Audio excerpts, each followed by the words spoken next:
मुद्दा आप नहीं है, आप प्लीज समझिए, मुद्दा मोदी है।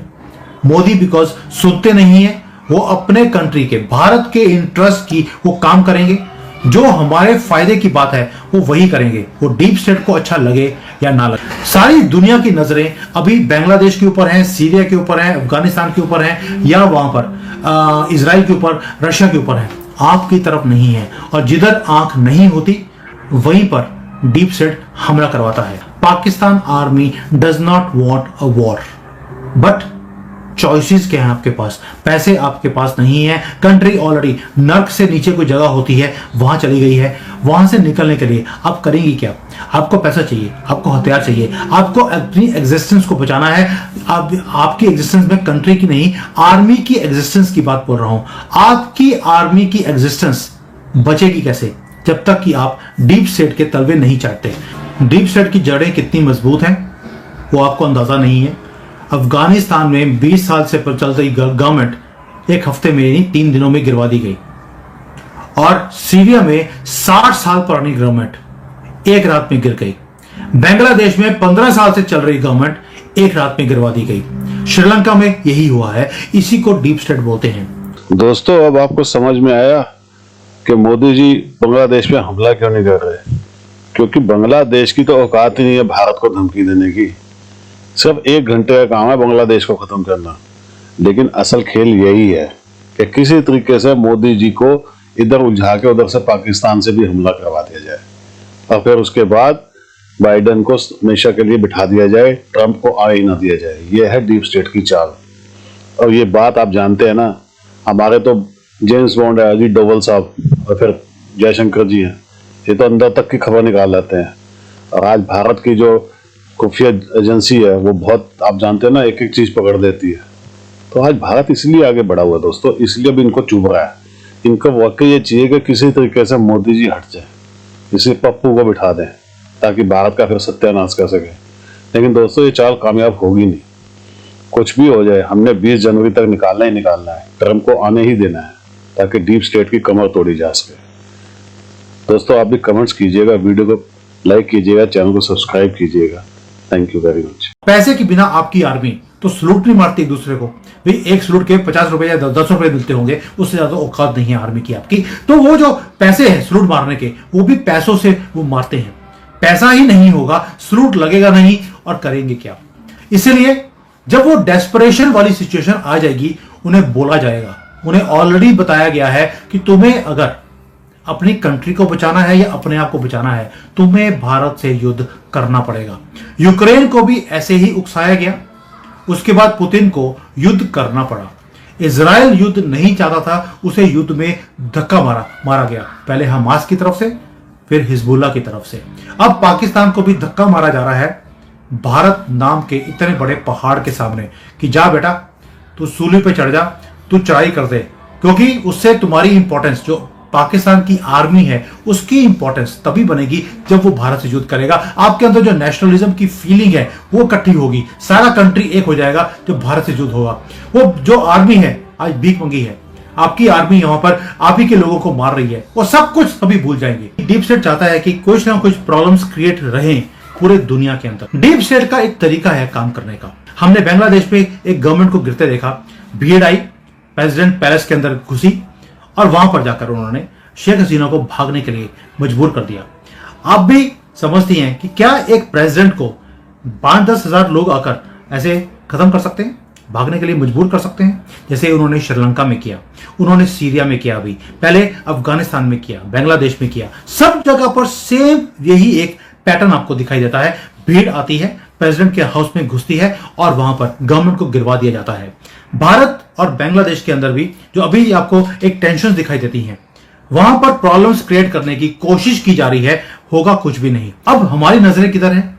हमारी नजरें चाइना के ऊपर हैं, हमारी नेपाल के ऊपर भी हैं, बांग्लादेश के ऊपर हैं, क्योंकि ये दिखता है कि यहां पर कन्फ्रंटेशन होने के चांसेस हैं। पाकिस्तान के ऊपर बिल्कुल चुप्पी है कि यार पाकिस्तान तो खुद मरा हुआ है, पाकिस्तान कुछ कर नहीं सकता। बट जो आखिरी डॉट मैं आपको दिखाना चाहता हूं वो है कि पाकिस्तान में एक मुहिम शुरू हुई है, एक हैशटैग बहुत पॉपुलर हो गया है, जिसको बोलते हैं बॉयकॉट आर्मी प्रोडक्ट्स। जो आपकी आर्मी फाउंडेशन है, फौजी फाउंडेशन के प्रोडक्ट्स को बैन किया जा रहा है, लोग उसको बॉयकॉट कर रहे हैं, उसका रीजन क्या है? आपके जो आर्मी है उन्हें सिर्फ पैसा चाहिए।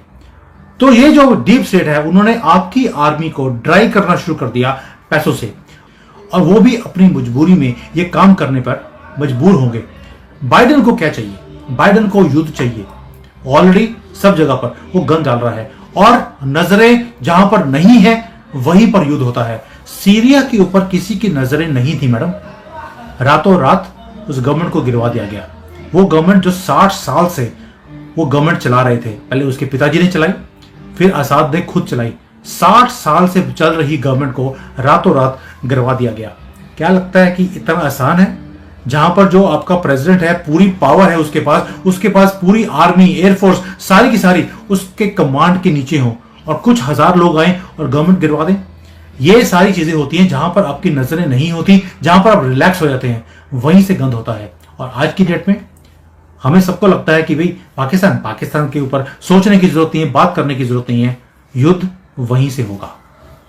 लेकिन बाइडेन को या डीप स्टेट को इससे क्या फायदा होगा? क्यों करवाना चाह रहे हैं वो ये?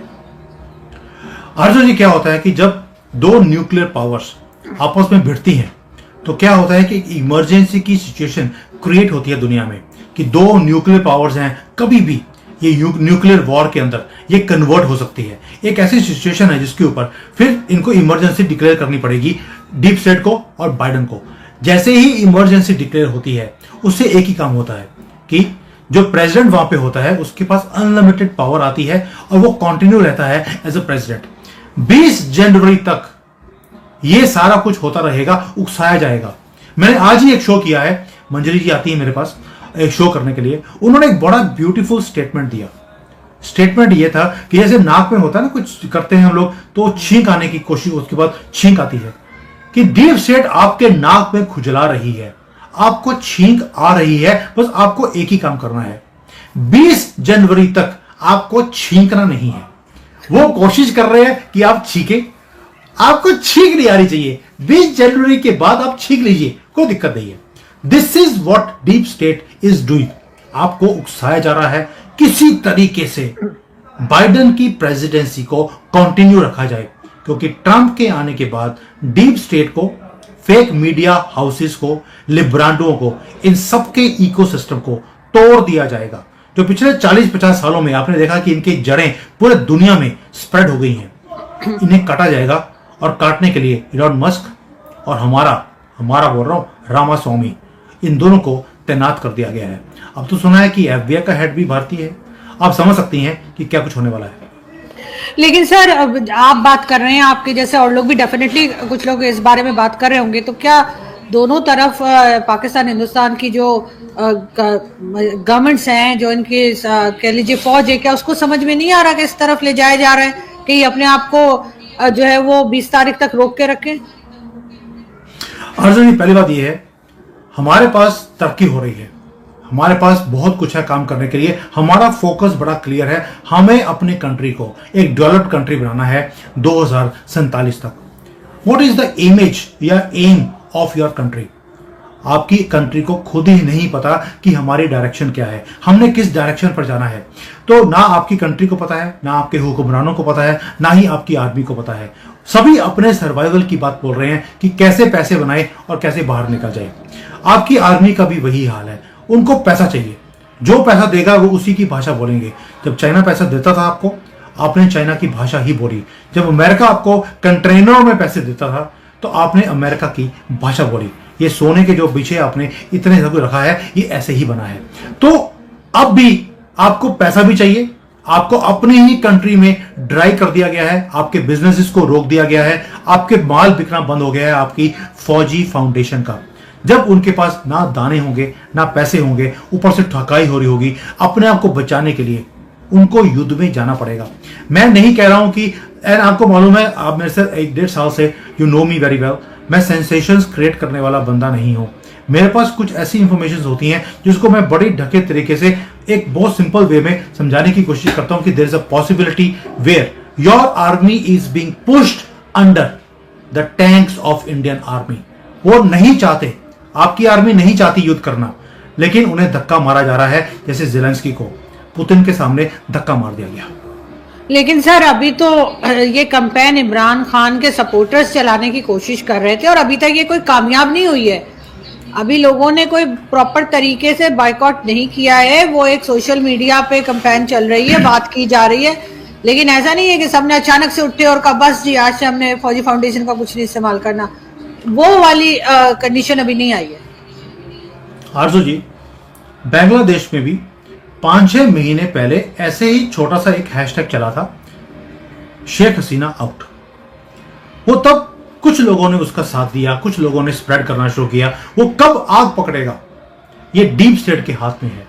जिस दिन अटैक करवाना होगा उससे एक हफ्ता पहला ये एक आग पकड़ जाएगा पूरे कंट्री के अंदर, और फिर वो काम किया जाएगा। वही काम बांग्लादेश में हुआ, वही काम श्रीलंका में हुआ, बाकी कंट्रीज में भी ऐसा ही हुआ। जब भारत के अंदर ये करने की कोशिश करी गई तो यहां पर भी एक मुहिम चलाई गई, डिक्टेटर मोदी। वो मुहिम पकड़ नहीं पाई, बहुत उसको अट्रैक्शन नहीं मिला, वो दब गया। क्योंकि मोदी जी का क्या रुतबा है इस कंट्री में, क्या प्यार है, लोगों का क्या विश्वास है, वो अभी समझती हैं, आप भी उसको कवर करती हैं, मैं भी समझता हूं। तो इन्होंने अंडर एस्टिमेट किया था उस करंट को, नहीं जीत पाए, बट कुछ हद तक उन्होंने कामयाबी हासिल भी कर ली। 400 पार होने वाला जो आदमी था वो 240 पर निपट गया। तो ये उसी हैशटैग्स का असर है। कामयाबी उनको 100% नहीं मिली है, 50% तो मिल गई। So this is how they work.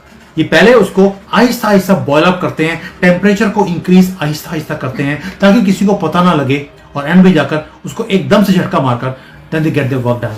अभी आपको लगता है कि जो फौजी फाउंडेशन के प्रोडक्ट्स हैं, लोगों ने बॉयकॉट करने शुरू नहीं किए हैं, लेकिन चिंगारी लगा दी गई है। ये कब आग पकड़ेगी ये सिर्फ डीप स्टेट जानता है। आपको पता भी लगेगा नहीं और काम हो जाएगा। मतलब आपका मतलब है कि 30 डेज में, मतलब आज 9th है, तो उधर से लेकर और 20 जनवरी तक ये सब कुछ निबट जाएगा? इतना ये फास्ट काम कर सकेंगे? या लोगों को थोड़ी अकल भी होगी ना, भारत के लोगों को होगी, पाकिस्तान में भी जैसे आप कह भी रहे हैं कि वो तैयार नहीं है, तो कहीं ना कहीं अपने आप को रोकेंगे। और अगर ऐसा हुआ तो उनकी डीप स्टेट फेल हो जाएगी, और ये तो कोई खास बात नहीं है कि उनकी डीप स्टेट फेल हो। आरजू जी, डीप स्टेट की जड़ें कितनी मजबूत हैं वो आपको अंदाजा नहीं है। अफगानिस्तान में 20 साल से चल रही गवर्नमेंट एक हफ्ते में नहीं 3 दिनों में गिरवा दी गई, और सीरिया में 60 साल पुरानी गवर्नमेंट एक रात में गिर गई। बांग्लादेश में 15 साल से चल रही गवर्नमेंट एक रात में गिरवा दी गई। श्रीलंका में यही हुआ है। इसी को डीप स्टेट बोलते हैं। इनको कुछ घंटे चाहिए और ये अपने प्लान को पूरा कर देते हैं। एज फार एज भारत अकल की बात बोली आपने, भारतीयों में अकल है, we do not want this war. लेकिन आपके अंदर अकल है कि नहीं है, मेरे से ज्यादा आप जानती हैं। आपके वहां पर मैं पहले बोल रहा हूं, they do not want a war. मैं बार बार बोल रहा हूं, Pakistan army does not want a war, but choices क्या हैं आपके पास? पैसे आपके पास नहीं है। कंट्री ऑलरेडी नर्क से नीचे कोई जगह होती है वहां चली गई है। वहां से निकलने के लिए आप करेंगी क्या? आपको पैसा चाहिए, आपको हथियार चाहिए, आपको अपनी एग्जिस्टेंस को बचाना है। आपकी एग्जिस्टेंस में कंट्री की नहीं, आर्मी की एग्जिस्टेंस की बात बोल रहा हूं। आपकी आर्मी की एग्जिस्टेंस बचेगी कैसे? जब तक कि आप डीप स्टेट के तलवे नहीं चाटते। तो आपको अब डीप स्टेट के तलवे चाटने पड़ेंगे, और जो वो बोलेंगे आपको करने के लिए वो आपको करना पड़ेगा। सारी दुनिया की नजरें अभी बांग्लादेश के ऊपर हैं, सीरिया के ऊपर हैं, अफगानिस्तान के ऊपर हैं, या वहां पर इजराइल के ऊपर, रशिया के ऊपर है। आपकी तरफ नहीं है। और जिधर आंख नहीं होती वहीं पर डीप स्टेट हमला करवाता है। डीप स्टेट किस लेवल तक गिर सकता है अपने बातों को मनवाने के लिए? मुद्दा आप नहीं है, आप प्लीज समझिए। मुद्दा मोदी है। मोदी बिकॉज सुनते नहीं है, वो अपने कंट्री के, भारत के इंटरेस्ट की वो काम करेंगे। जो हमारे फायदे की बात है वो वही करेंगे, वो डीप स्टेट को अच्छा लगे या ना लगे।